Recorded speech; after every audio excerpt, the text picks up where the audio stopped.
போடு சிம்பிளி தேடு இல்லன்னா விடியில போடு நம்ம வலிச்ச பிறகு எம்பெருமான் சிவனை தேடு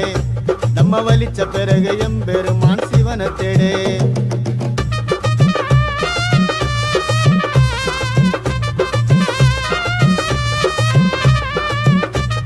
ஒருவன் டன்னு அதில் ஒன்று ஒருவன் டன்னு அதில் ஒன்று